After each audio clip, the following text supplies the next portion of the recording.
Di kasus kedua ini narasinya adalah seorang murid bercerita jika dia merasa diperlakukan tidak adil oleh seorang guru. Guru tersebut membuka les privat dan sebagian besar murid di kelas mengikuti les privat tersebut, kecuali murid tersebut merasa tidak nyaman ketika guru sering menyindir murid yang tidak mau ikut les privat dengannya. Bahkan murid tersebut juga merasa bahwa nilai yang diberikan pun tidak adil. Para murid yang mengikuti les dengan guru tersebut mendapat nilai yang lebih baik daripada murid tersebut. Bagaimanakah cara Anda menanggapi hal ini? Untuk kegiatan coaching kali ini, yang sebagai coach adalah Bu Astri, kemudian sebagai Kuci, Luki, ya, panggilan keren Lukman, kemudian pengamatnya adalah Bu Titis. Oke, kita ya. Oke, kita lanjut. Ya, dipersilakan. Oke, kita mulai ya. Halo, selamat pagi Luki, apa kabarnya? Baik Bu, sehat. Ibu baik juga kan? Baik. Kebetulan ini jumpa Ibu di sini. Saya pengen berdiskusi dengan Ibu. Ya, boleh waktunya Bu? Boleh banget. Silakan duduk Luki. Baik Bu, terima kasih. Ya, ada apa Luki? Coba ceritakan apa yang menjadi keluhanmu. Begini Bu, akhir-akhir ini saya merasa tidak nyaman dengan satu mata pelajaran yang saya pelajari di kelas, karena di mata pelajaran ini ada yang rasanya bagaimana kurang klik lah di hati saya Bu. Oke, jadi kira-kira apa yang Luki harapkan dari sesi pertemuan kita pagi hari ini? Saya pengen mencari solusi terhadap yang rasa tidak nyaman ini Bu. Mungkin saya lebih enjoy belajar terhadap mata pelajaran yang menjadi permasalahan bagi saya ini Bu. Oke, ada lagi tujuanmu? Saya bingung juga Bu, mengapa saya diperlakukan tidak adil Bu. Saya rasa mata pelajaran ini saya dapat Bu untuk mengerjakannya. Kira-kira apa yang harus saya lakukan ya Bu? Oke, sebelumnya Ibu mau tanya, kira-kira apa yang membuatmu merasakan tidak adil tadi? Saya merasa diperlakukan tidak adil Bu oleh Bapak Simon itu Bu. Gimana kamu bisa mengatakan demikian? Maksudnya apa yang kamu rasakan? Kenapa bisa kamu berpikir Bapak itu tidak adil? Begini Bu, Bapak itu kan buka les privat di rumahnya. Jadi sebagian teman-teman saya ikut les dengan beliau Bu. Kecuali saya sendiri yang nggak ikut les. Jadi saya merasa tidak nyaman ketika Bapak Simon itu sering menyindir karena saya nggak ikut les dengan beliau. Begitu Bu. Oke, bagus. Selain tidak nyaman, tidak adil, ada lagi yang kamu rasakan? Iya Bu, saya merasa nilai saya pun diperlakukan tidak adil Bu. Sehingga teman-teman saya yang ikut les privat dengan beliau mendapat nilai yang bagus. Sementara saya sendiri nilainya ya begitulah Bu nilainya. Oke, sejauh ini langkah apa yang sudah kamu lakukan untuk masalahmu ini? Saya rasa Bu, saya sudah menjawab soal-soal yang diberikan benar di ulangan itu. Tetapi saya tetap saja mendapat nilai yang rendah.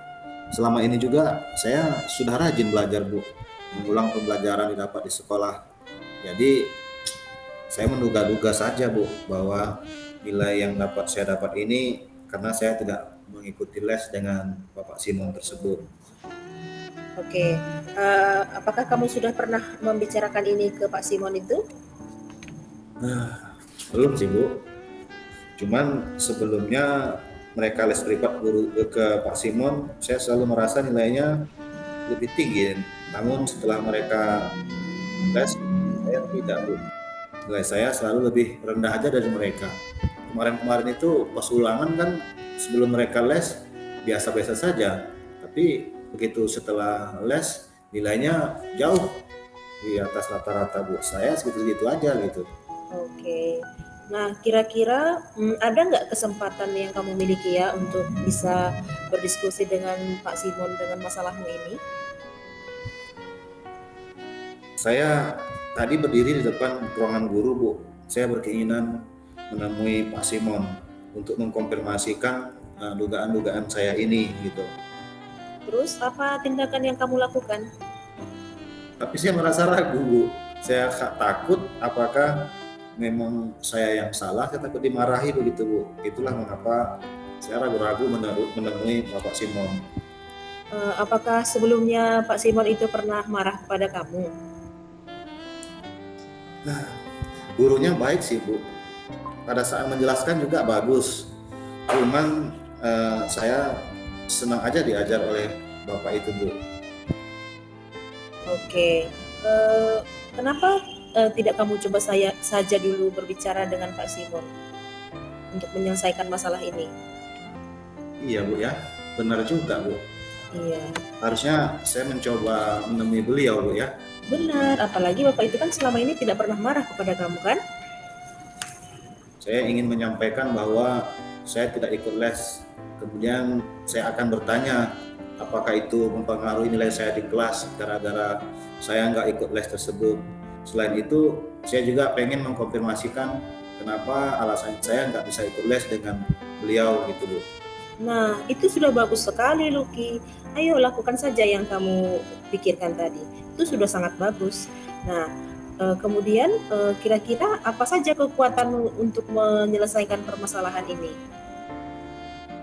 Dari kelas 5, Bu, sekarang kan di kelas 6 ini dari kelas 5 saya nilainya bagus terus, Bu. Ya minimal 10 besar, Bu, di kelas tersebut. Tapi selain itu juga saya selalu belajar dengan rajin dan mengulangi pelajaran yang pelajaran yang sudah saya pelajari saya ulang di rumah. Juga saya suka mencari sumber pembelajaran dari handphone, Bu, lewat internet melalui HP orang tua saya. Oke, baik. Berarti apakah nilaimu yang rendah ini menurutmu apakah disebabkan karena kamu tidak ikut les, apa kamu kurang tekun belajar? Benar juga, Bu ya. Sepertinya, aduh, mungkin juga, Bu, karena saya yang nggak fokus dalam belajar ini, Bu. Ya, karena kalau dibilang tidak ikut les selama kelas 5 kamu bilang tadi kamu juara kan? Nah, sekarang apa yang ingin kamu lakukan? Apa rencana yang ingin kamu lakukan? Saya tetap akan bertanya, Bu, ke Bapak itu untuk memastikan bahwa dugaan saya ini tidak benar gitu kan. Selain itu juga saya pengen membagi jadwal secara teratur untuk belajar saya, Bu, secara rutin. Baik. Selain itu, apakah ada lagi rencanamu yang lain? Kalau untuk ikut les, saya rasa tidak bisa, Bu, karena saya tidak punya waktu untuk les tersebut. Tapi saya juga bisa meminta bantuan Budi, teman saya, untuk membantu saya. Kebetulan si Budi ini, Bu, ikut juga les privat dengan Pak Simon gitu. Ya, bagus sekali. Semua solusimu itu bagus sekali loh, Lucky. Ibu sangat menyukai rencanamu tadi. Nah, sekarang komitmen apa yang kamu ingin lakukan agar rencana-rencanamu tadi terlaksana? Ya, yang pertama saya akan menemui Pak Simon untuk melakukan konfirmasi kebenaran dugaan saya. Kemudian yang kedua, selain itu saya juga akan mengkonfirmasi jawaban tes ulangan yang saya lakukan. Apakah memang saya yang benar-benar tidak bisa menjawab ataukah bagaimana. Selain itu juga saya pengen membuat jadwal untuk belajar saya pribadi, Bu. Selanjutnya, ya seperti saya sebutkan tadi, teman saya si Budi ini dia baik orangnya, Bu. Mudah-mudahan dia bisa bantu saya untuk belajar ini. Nah, berarti siapa ya kira-kira? Berarti Budi tadi ya, kamu ingin minta bantuan untuk membantumu ya? Iya, Bu. Nah, iya sepertinya yang sudah kamu sampaikan barusan sudah tepat dan sudah bagus untuk kamu kerjakan. Nah, sekarang kira-kira kapan rencanamu untuk melakukannya, Nak? Besok, Bu, saya akan coba melakukannya. Oke, baik. Nah, sepertinya kita sudah ketemu solusinya. Silakan dikerjakan. Itu sudah sangat baik semuanya ya, sudah sangat baik. Komitmenmu sudah benar. Waktu pengerjaanmu juga sudah kamu tetapkan. Ya, kira-kira ada lagi yang mau disampaikan, Lucky? mungkin juga saya selain minta bantuan si Budi untuk membantu saya belajar, Bu, saya juga butuh teman, Bu, untuk menemui Bapak Simon itu. Oh Karena iya. malu juga saya sendiri kadang, Bu, karena saya sudah berprasangka tidak baik dengan beliau gitu, Bu. Kira-kira siapa teman yang ingin kamu ajak untuk bertemu Pak Simon itu? Ya, si Budi mungkin lebih tepat, Bu. Oke, Budi. Cukup Budi saja? Cukup berdua dengan Budi saja? Ya cukup, Bu. Budi saja. Baik, Luki ya. Berarti kamu ingin meminta bantuan Budi untuk menemani Pak Simon besok ya? Iya, Bu. Oke, baik. Ada lagi yang mau kamu sampaikan, Luki? Cukup, Bu.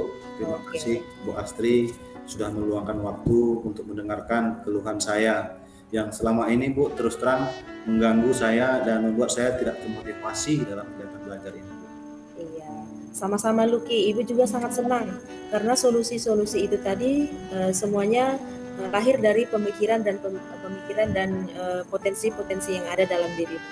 Jadi selamat mengerjakan komitmenmu. Semoga masalahmu segera selesai ya, Nak ya. Terima kasih, Bu. Izin dulu, Bu, ya. Saya masuk ke kelas, Bu. Oke, terima kasih. Sama-sama.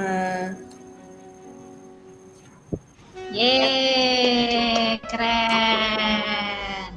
Lancar komunikasinya. Berarti sudah dapat apa nih? Sudah dapat. Oke deh. Next. Sebagai pengamat untuk langkah yang dalam model Tirta ini dalam menyampaikan tujuan coaching ini Bu Astri sudah bagus ya sebagai coach, sudah baik menyampaikan pembuka. Kemudian Pak Lukman sebagai coach pun sudah dapat menyampaikan tujuan yang hendak dicapai dengan jelas. Kemudian untuk identifikasi pertanyaan-pertanyaan yang diberikan oleh coach ini sudah bersifat terbuka sehingga mampu mengeksplorasi coachingnya untuk memberikan respon dengan lancar sehingga coachingnya pun bisa seperti menemukan solusi sendiri atas permasalahan yang dihadapi.